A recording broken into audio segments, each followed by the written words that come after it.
Good evening and thank you for watching the Times TV News. You're with me, Sarah Chilora. But first, the headlines. President Lazarus Chakwera reschedules appearance before Parliament. State yet to start parading witnesses in the 10.5 million kwacha accommodation case involving former mayor boss Collins Magalasi.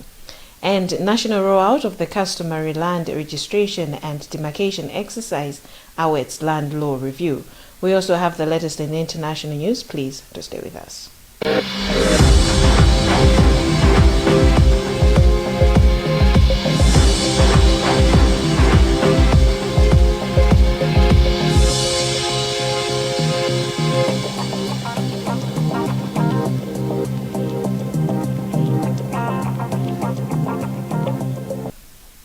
In our first story, President Lazarus Chakwera has rescheduled his appearance before Parliament to Wednesday next week. President Chakwera was expected to appear before the August House this Wednesday, but Second Deputy Speaker Aisha Adams has told members of Parliament that Chakwera has rescheduled his appearance before the House. Leader of the House, Richard Chimwendo Banda, said President Chakwera has rescheduled his presence in the House because of the continued Committee of Supply, which Parliament is yet to dispose of on its table.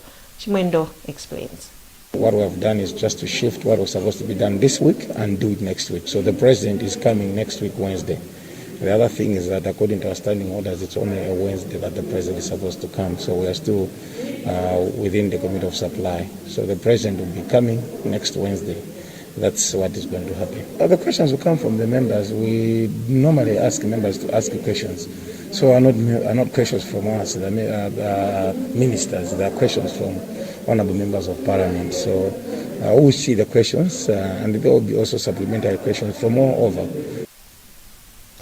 The Senior Resident Magistrates Court in Lilongwe has adjourned the case involving former Malawi Energy Regulatory Authority MERA Chief Executive Officer Collins Magalasi.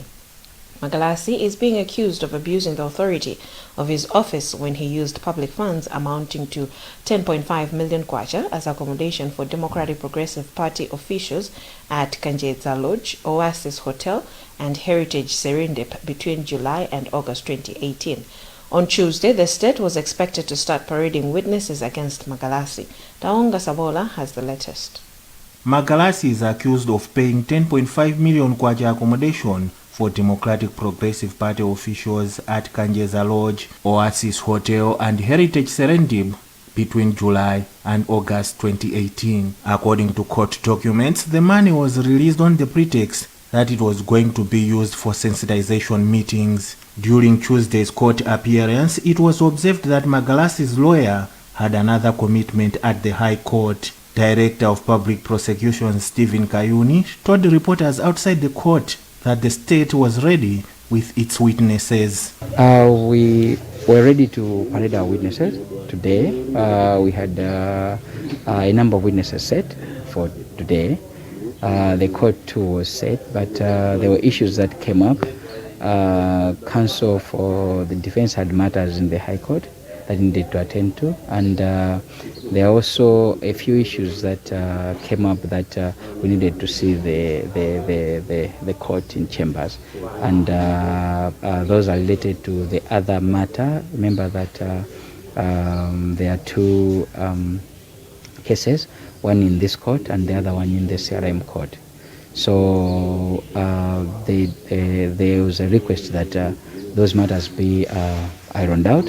And when they are ironed out with the court, we agreed that on the 23rd and 24th of March, that's when the matter proceeds. On February 18 this year, Magalasi pleaded not guilty to the charges. Magalasi is also answering another case in which him, alongside business lady Dorothy Shonga Nkoma, popularly known as Cash Madam, Mayor spokesperson Patrick Maulidi, and procurement officer Bright Mbewe are accused of fraud and money laundering for playing a part in the awarding of a 107 million kwacha procurement contract to Vink Enterprise, a company owned by Cash Madam. The four recently denied the charges. The High Court in Blantyre has today failed to rule on whether business tycoon Thomson Mpinganjira has a case to answer or not in the judge bribery case. Mpinganjira is being accused of attempting to bribe judges who were hearing presidential elections case to rule in favor of former President Peter Mutharika and the Malawi Electoral Commission, MEC. Just Jameson Chauluka has the details in this report. Registrar Gladys Gondwe says lawyers for the two parties will meet the judge virtually on March 22 to update her on the possibility of Dr. Mpinganjira availing himself before the court. She said depending on the update, the court will give directions on the actual date for the ruling on whether Mpinganjira has a case to answer or not. Gondwe, however, could not give reasons why Mpinganjira was not able to avail himself before the court, referring times to the defense lawyers. Mpinganjira's lead lawyer, Patrice Nkhani, did not pick his mobile phone on several attempts. Mpinganjira himself, when contacted, declined to comment on the matter, insisting that Times should speak to his lawyers.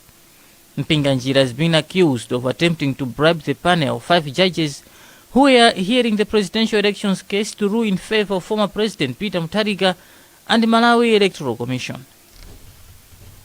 The national rollout of the customary land adjustification, registration and demarcation exercise awaits a review of the land laws, according to Ministry of Lands officials.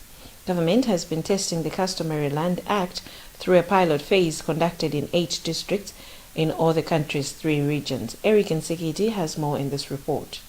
In October last year, President Lazarus Chakwera ordered the finalization of all pilot projects to pave way for experts to review challenges faced and make required amendments.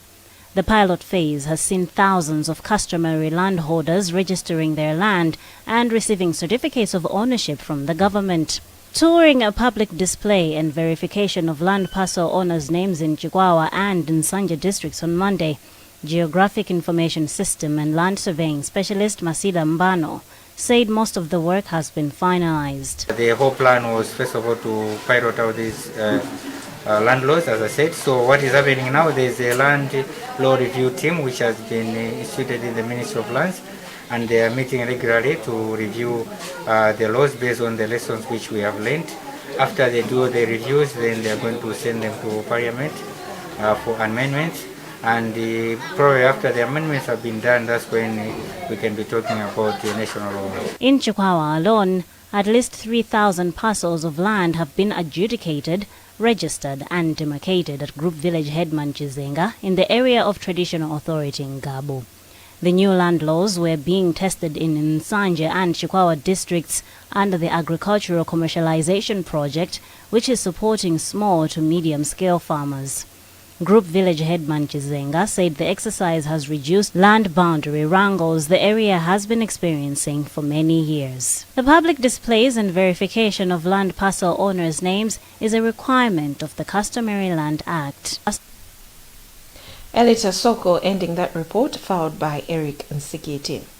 Still in the news, Ombudsman Martha Chizuma has warned that excluding women from Malawi's development agenda leaves half of the country's population out of economic activities.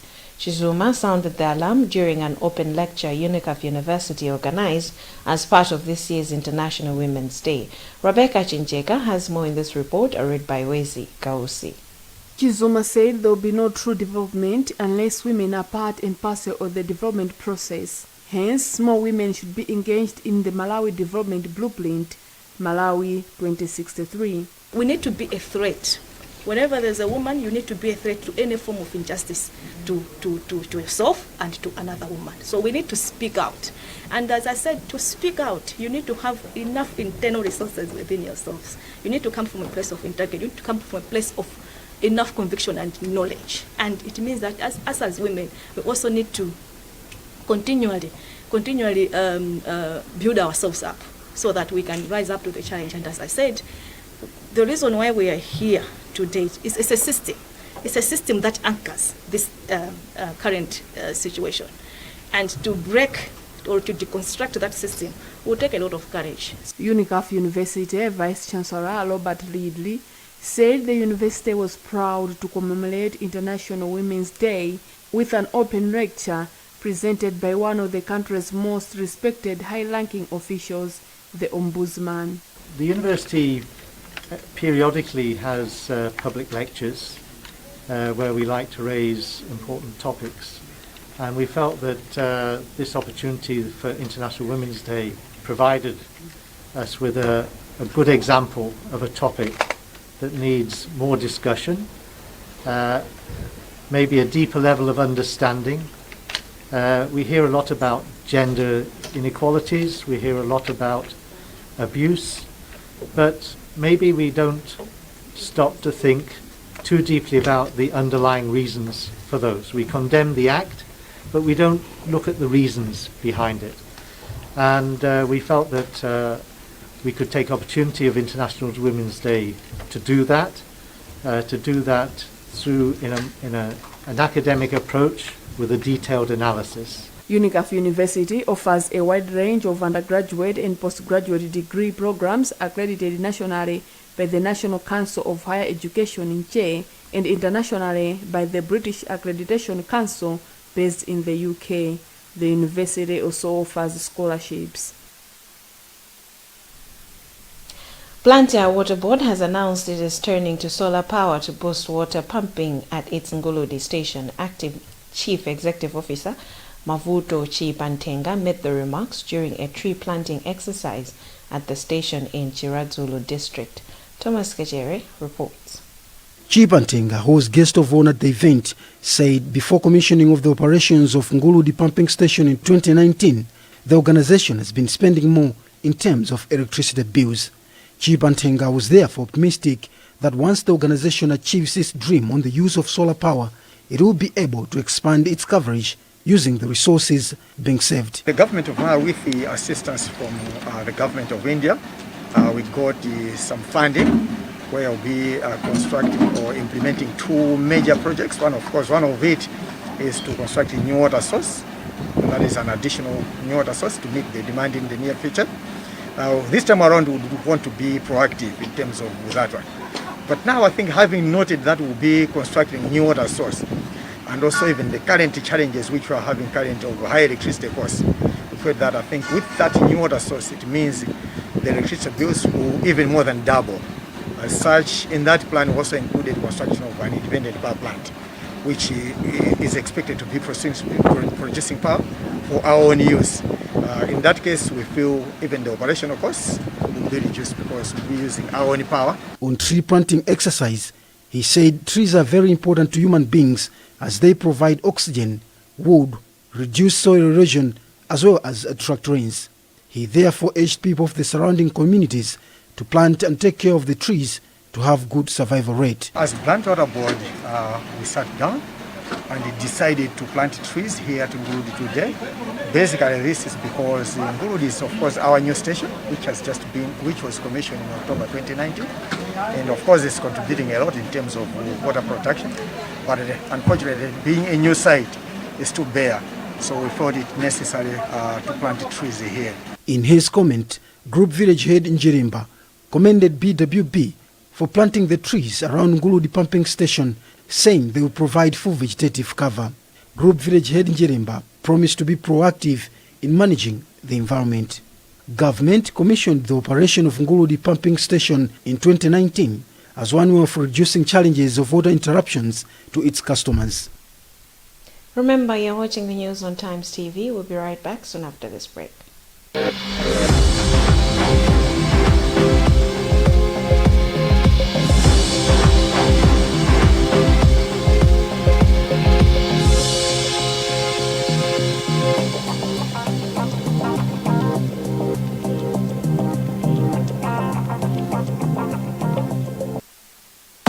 To achieve great things in life, you must do little things every day, like the 1, 2, 3 with Colgate. 1, wake up, wake up.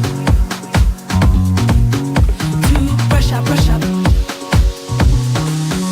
3, smile through your day with a fresh breath and strong tea. Smile through your day with a fresh breath and strong tea. Do the 1, 2, 3 with Colgate and give yourself a future to smile about. If there's one thing that all soaps do, it's wash. From buckets to basins, bathrooms to streams, and everything in between. All soaps wash. Yes, but Protex is different. Its reinvented formula with flaxseed oil boosts your skin's natural anti-germ defenses by 10 times more, protecting you against 99.9% of germs. So what keeps us healthy? Protex! Good health starts here.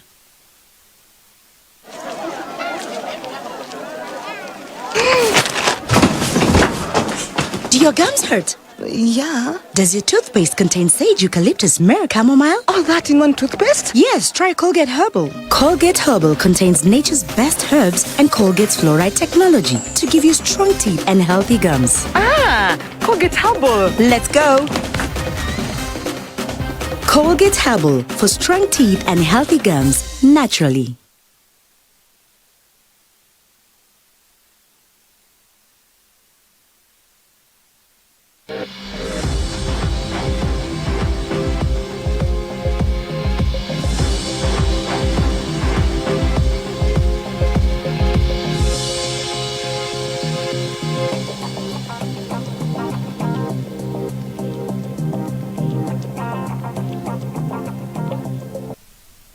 Welcome back. Still in the news, United Civil Servants Savings and Credit Cooperative posted a profit of over 1 billion kwacha in 2020, an increase from 547 million kwacha profit posted in 2019.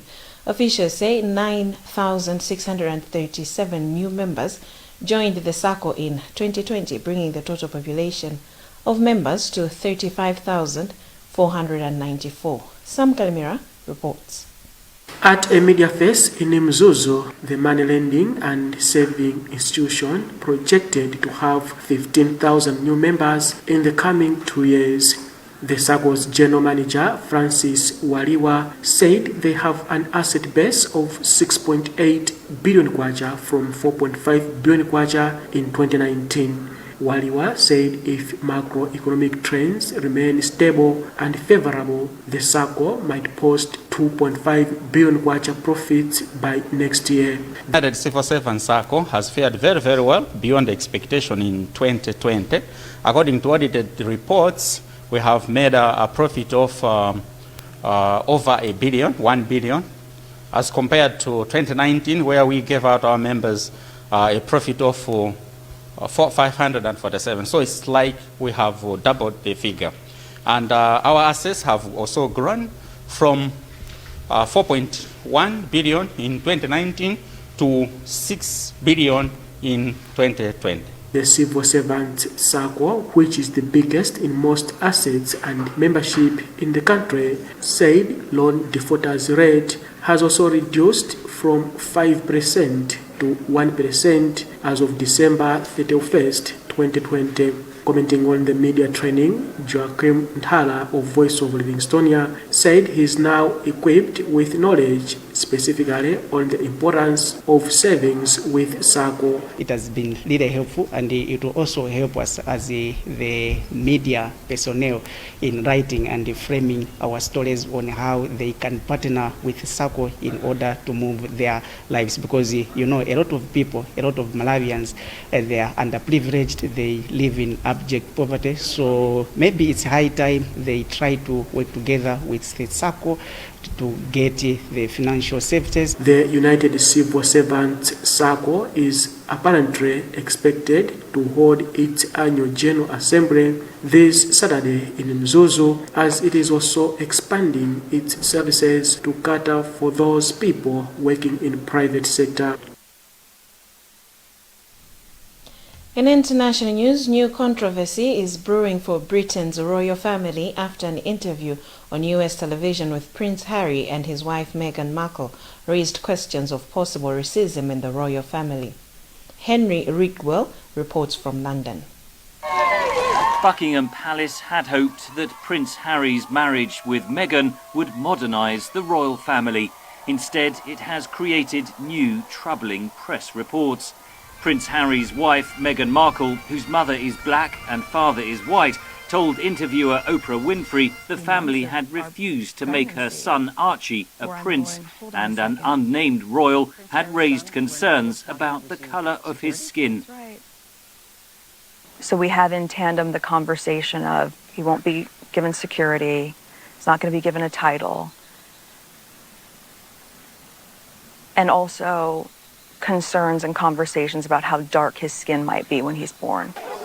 Harry and Meghan stepped back from their duties in March last year after struggling with royal life and moved to California.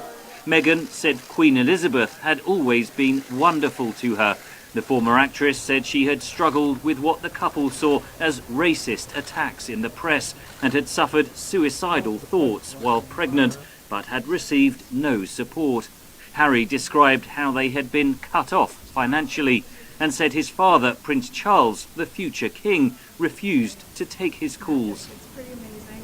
I had 3 conversations with my grandmother and 2 conversations with my father before he stopped taking my calls. The revelations will be painful for Queen Elizabeth, whose husband, Prince Philip, is in hospital, and the extent of Harry and Meghan's broken relationship with the palace has been laid bare, says royal analyst Richard Fitzwilliams. They feel angry and bitter. This is an ultimate act of revenge because it's unclear precisely how the palace will respond to it. However, you cannot do nothing when allegations of this sort are made, and most particularly the allegation of racism. That will be absolutely toxic. But this is, I would emphasize, only one side of the question. The allegations are proving divisive among the British public. As a black woman, she didn't get it very easy within the royal family, and the newspapers weren't exactly friendly about it either. I think they've done the wrong thing, and I'm sorry, really, because I don't think they've done themselves any good at all. A shame. The royal couple visited South Africa in 2019, a country with which Harry has forged a close bond. Residents of Johannesburg Monday offered support for Meghan. As soon as they got married, the British tabloids just started attacking her from the word-go. They started attacking her. So I think there is a racism playing part. The interview could impact Britain's image abroad, says Fitzwilliams. I think Britain perhaps has got a problem here because younger people, persons of colour, you will find perhaps different views. It will be interesting to see the polls, but this is terribly destructive. Harry and Meghan also revealed they are expecting a baby girl, a sister to Archie. But the interview will be remembered for seismic allegations made against the royal family as the world awaits its response. Henry Ridgewell for VOA News, London. That's the news for now, but before we go, the headlines once again. President Lazarus Chakwera reschedules appearance before Parliament. State yet to start parading witnesses in the 10.5 million kwacha accommodation case involving former mayor boss Collins Magalasi. And national rollout of the customary land registration and demarcation exercise awaits land law review. You've been with me, Sarah Chilora. Remember, you can get more on these and other stories by visiting our website, www.times.mw, liking our Facebook page, Times360 Malawi, and following us on Twitter at Times360 Malawi. Remember to wash your hands regularly, observe social and physical distance, and mask up. Please stay safe. I wish you a lovely night.